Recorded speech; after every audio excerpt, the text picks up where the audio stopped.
a city in ruins and a stark reminder of the destructive power of mankind.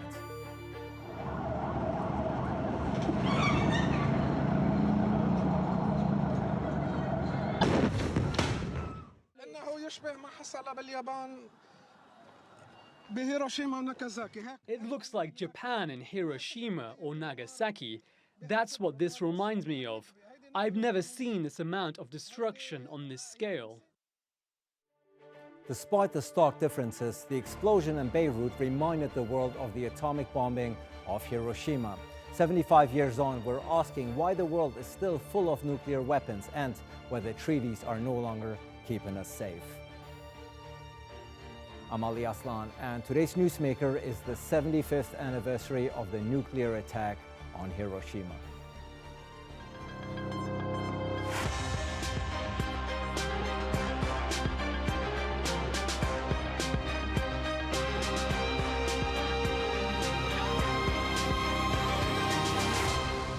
When images spread of a giant mushroom cloud rising over Lebanon's capital, the timing could not have been more ominous. Nearly 75 years ago to that day, a much larger cloud rose above the city of Hiroshima and 3 days later, Nagasaki, ushering in an age of nuclear weapons. And like the radioactive rain that fell from the sky, the fallout is still felt today. As Japan remembers those events, the two superpowers capable of unleashing that kind of destruction are at odds with each other. Russia and the United States hold 90% of the world's nuclear arms, and the agreement that keeps those numbers in check is about to expire. Will they be able to make a fresh start, or is this the end of arms control as we know it? Adam Platz reports.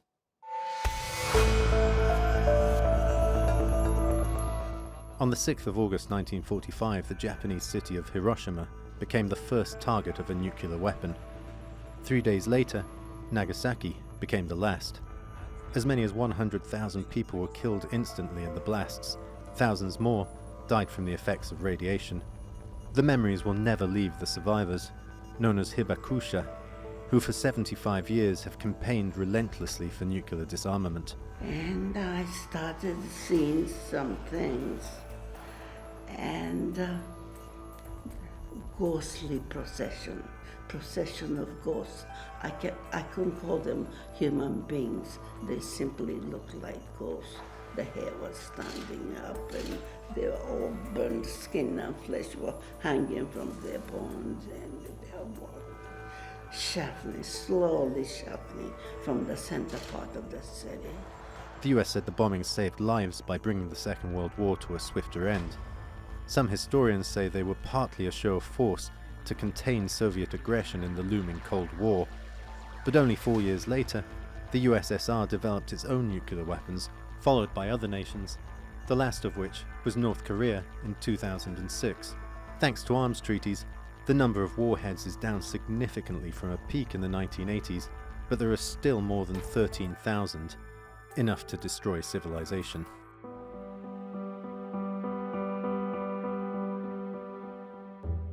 Most countries have signed the 1970 Nuclear Non-Proliferation Treaty, but the only remaining agreement limiting the two major nuclear powers' warheads is due to expire in February 2021. It's called the New Strategic Arms Reduction Treaty, or New START. Russia says it's willing to extend it unconditionally, but the US wants China to be part of any revised agreement, which Beijing has flatly rejected. In 2019, the Trump administration abandoned the 1987 Intermediate Range Nuclear Forces Treaty, blaming Russian non-compliance, but also citing China's non-participation as an unfair advantage. The breakdown of these treaties is one reason why the Bulletin of Atomic Scientists' doomsday clock is closer than ever to a symbolic midnight Armageddon.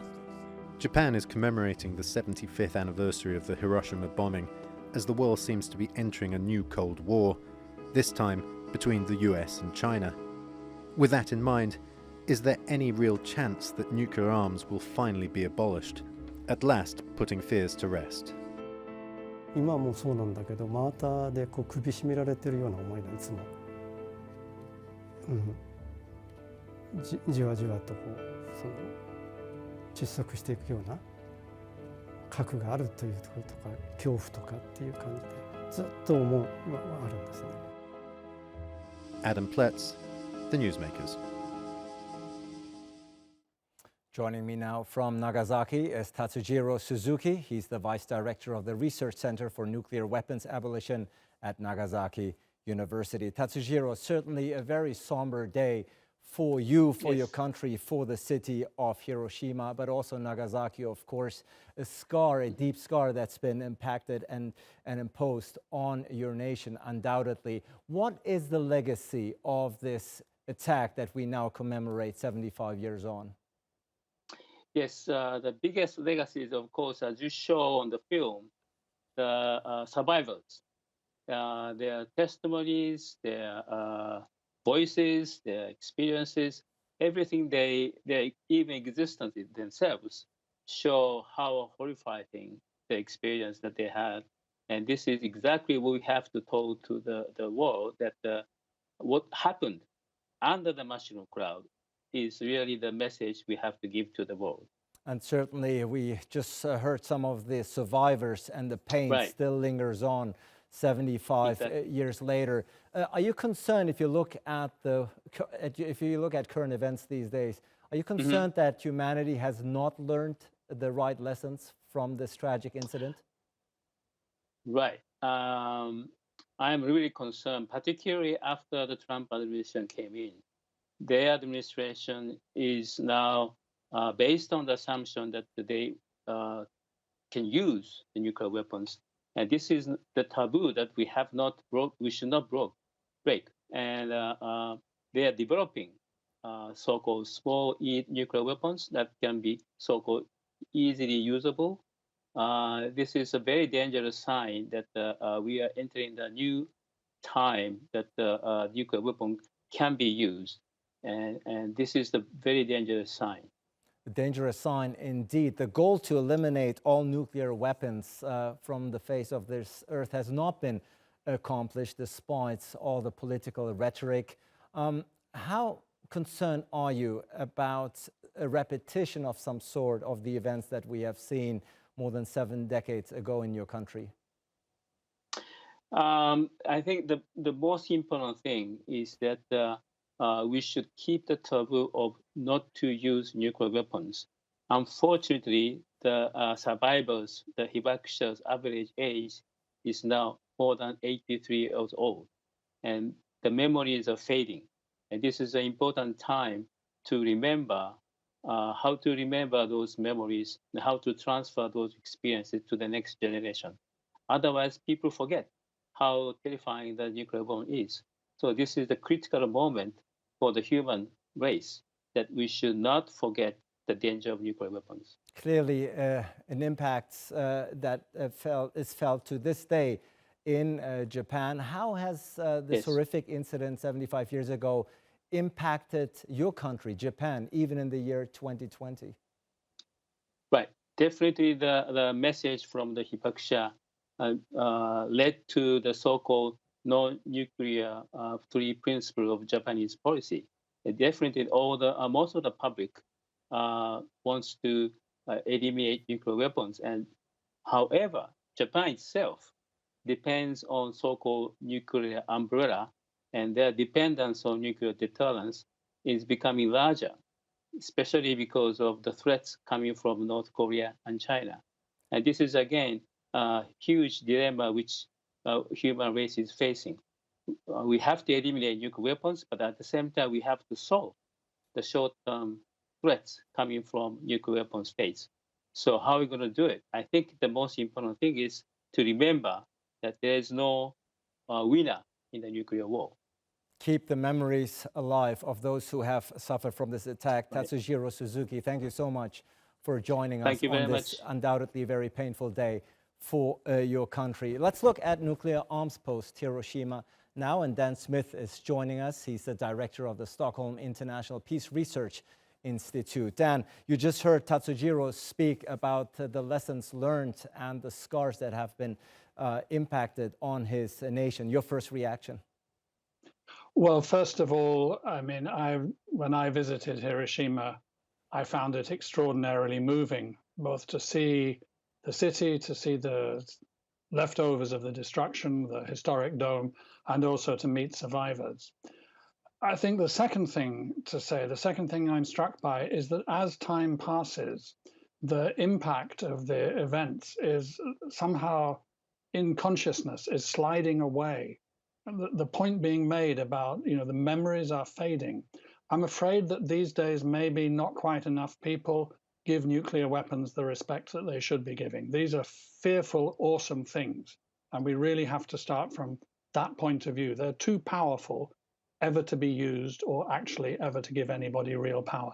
As a matter of fact, if we pick up the newspapers these days and look at the world section, world affairs section, we see many conflicts, many tensions between nuclear possessing states. US, Russia certainly have their problems. US, China tensions are high, India, Pakistan, and so on and so forth. Do you think that the risk of a nuclear attack or a nuclear conflict is higher today than, say, it was even 10 or even 5 years ago?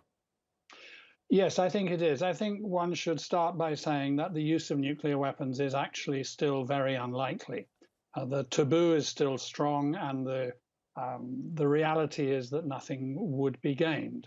But I'm afraid that I share in the general perception that the use of nuclear weapons is less unlikely than it was 5 years ago or 10 years ago. And there's a number of factors which you're pointing to, some of the most important ones politically. Geopolitics has turned toxic.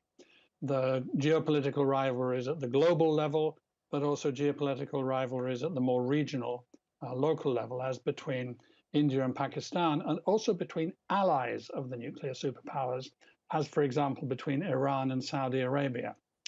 And then in addition, there are new developments in weapons technologies all the time. We heard reference earlier on to smaller, more usable nuclear weapons being made, which is in some sense harking back to debates which I remember from the 1970s and the early 1980s.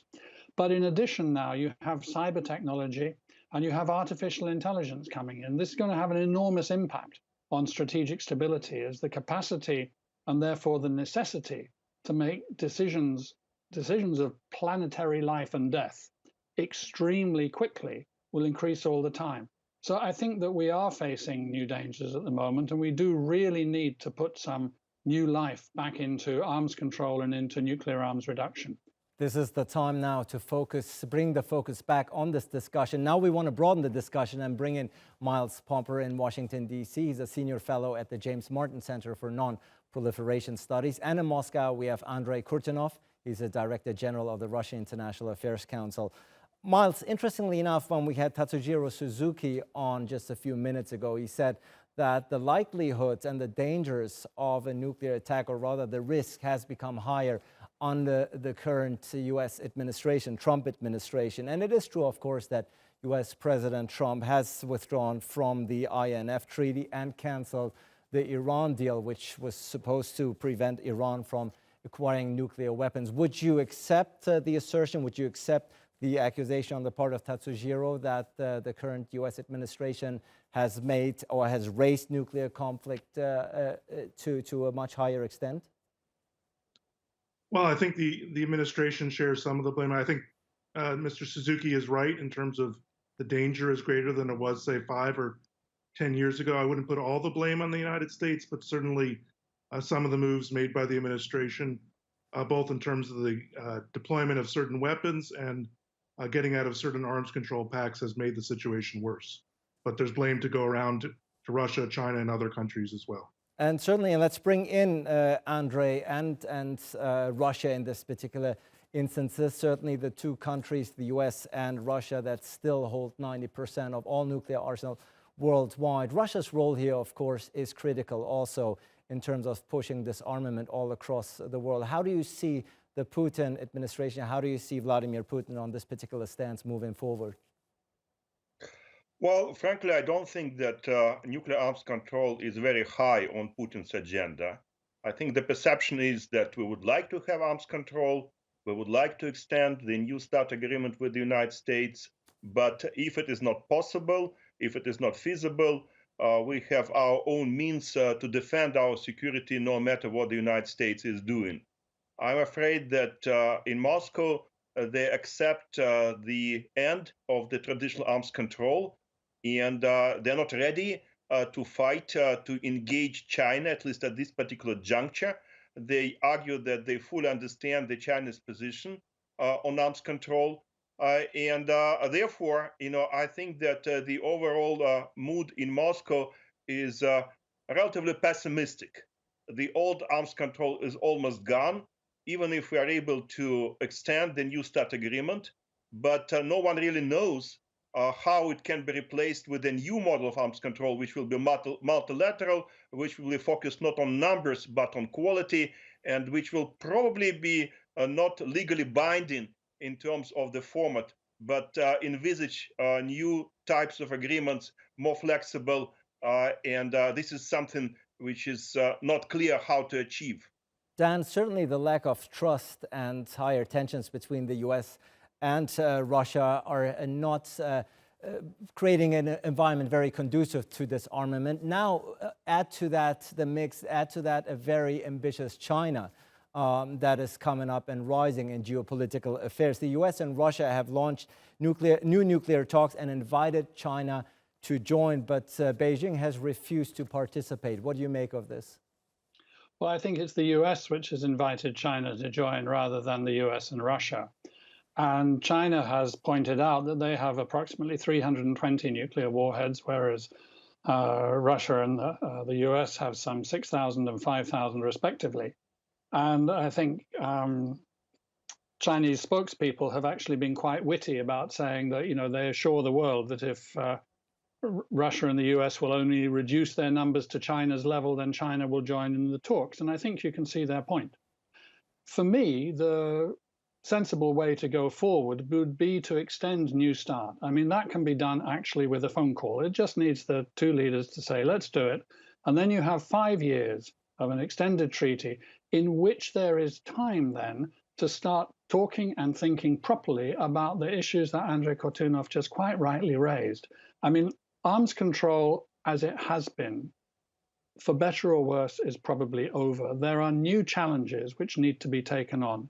New challenges in terms of new actors on the scene and new technologies that are around. And I think this would be a big challenge regardless of which administration it was in the US. So I would say buy time with an extension and then get on with some of the really serious, tricky issues, bringing in China and probably also the other nuclear powers as well. Why are Britain and France allowed a free pass on this?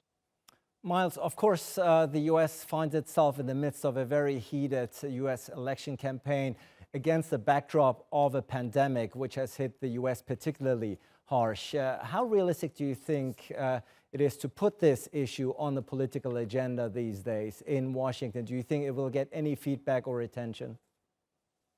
Well, I think, as you said, it's hard to get a lot of attention given the domestic issues in the United States, the virus, some of the racial tensions we've had. But these issues will come up because whoever people vote for, they want to have confidence in the commander in chief that they can handle this responsibility. So, while I don't think people will be looking in detail at the issues, they do want to have some sense that they can believe in the person in the White House that they will handle these issues. Andrei, if we look at the goal that is often being issued and voiced, at least, to eliminate nuclear weapons, to make this world nuclear free, how realistic is this really? Well, at this particular stage, I don't think that it is realistic. Unfortunately, we are moving away from this goal. And frankly, I think this is not a technical issue, it's a political issue. Essentially, it's linked to how mankind can move to a higher level of global governance. It's a very ambitious goal. And I think that the immediate goal, which we can pursue, is how to provide for strategic stability, how to reduce risks, how to reduce costs of the nuclear arms race, how to prevent a proliferation. These goals are definitely more modest than elimination of nuclear weapons. But let me also tell you that it wouldn't be probably a good thing to get to the world without nuclear weapons and at the same time the world as it was before 1945. In the end of the day, nuclear weapons arguably might contribute to stability, So if we want to get rid of nuclear weapons, we should find a substitution. We should find something else that would compensate for this potential decrease of stability if nuclear weapons are gone. Dan, what do you make of the argument? There's often been said that as horrific as the events of Hiroshima and Nagasaki were, as a matter of fact, they were so horrific that they prevented another nuclear attack worldwide, served as a very efficient deterrent more than 7 decades. Is that an argument that you follow and subscribe to? I think in part, sorry, I think in part it's got validity. The deterrent power of nuclear weapons. I mean, the root of the word deterrence is indeed the same as the root of the word terror. And it's a good thing to be frightened of the effects of nuclear weapons, and to, in that sense, there's deterrence. You might be as fully deterred about the thought of using your own nuclear weapons, about the effects that they would have, as about the effects that the enemy's nuclear weapons would have. But certainly, I think that the memory of Nagasaki and Hiroshima has played a part in that deterrence balance. But I think the further point is that the world is not and never will be as it was before 1945. And a world that can achieve the extraordinary ambition, and the ambition which I cleave to, of becoming nuclear free, will be a very different world from the one riven with strife and conflict. I mean, nuclear weapons are one of the major challenges that the world now faces that cannot be handled by individual states acting alone. Climate change is another obvious one. The pandemic is clearly one. Cyber vulnerability, the same. We simply, for the sake of our security and our well-being, have to generate more international cooperation. Whether we begin that with small steps or with big steps, cooperation is the path that we've got to learn how to take. Unfortunately, at the moment, amongst the great powers of the world, there seems to be a declining appetite, and that's for cooperation. And that's what we've got to reverse. Indeed, and certainly increasing the nuclear conflict risk. Miles, if you were to advise governments, and particularly the US government, on how to move forward on this particular issue, what would be your #1 priority be? Well, I think the main priority right now is to really get people talking again. I mean, fortunately, in the last few months, there's been a little effort by the Trump administration and Russia to have some discussions, but we've really lost the habit of working with each other to advance strategic stability, to advance arms control.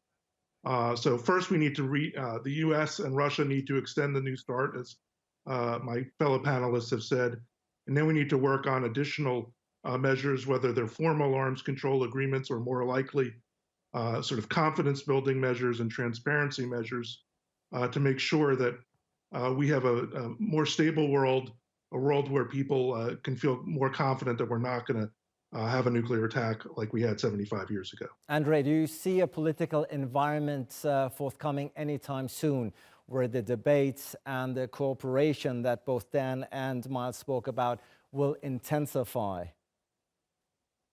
I can only hope that it will happen before too long. I think that nobody is really interested in an uncontrolled nuclear arms race. I hope that we will be able to change the momentum without a real bad accident that could definitely facilitate the change of public attitudes. But still, let me remind you that today people all over the place are more concerned about how to limit the numbers of plastic bags than about how to limit the number of nuclear warheads. We should enlighten the public. We should exercise the public pressure on politicians because my pessimistic view on politicians is that they will be as bad as they are allowed to be. Dan, we just heard a rather pessimistic view relatively pessimistic view from both Miles and Andre. Before we wrap it up, but where's the silver lining? You are someone who works on this issue day in, day out. What gives you hope? Well, I think you always feel that something is possible if something like it has been done before. At peak, the number of nuclear weapons in the world was about 65,000, and it's now about 13,000. That is a significant decline that was achieved by cooperation and agreement, and it gave us two and a half decades of really good progress based on peaceful relations. If we've done it before, we can do it again. I absolutely agree that the fundamental issue here is public awareness. If there is increased public awareness and intensity on this issue, then and only then will there be a political priority placed upon it. Well, so it belongs in people's heads. That's where we have to start. Well, and hopefully this show and more important, your insights have contributed to heightening public awareness on this very critical issue on this day, on the 75th anniversary of the Hiroshima bombing. Dan Smith, Miles Pomper, and Andrei Kurtinov, thank you so much for joining us, and thank you out there. Hope to see you again next time.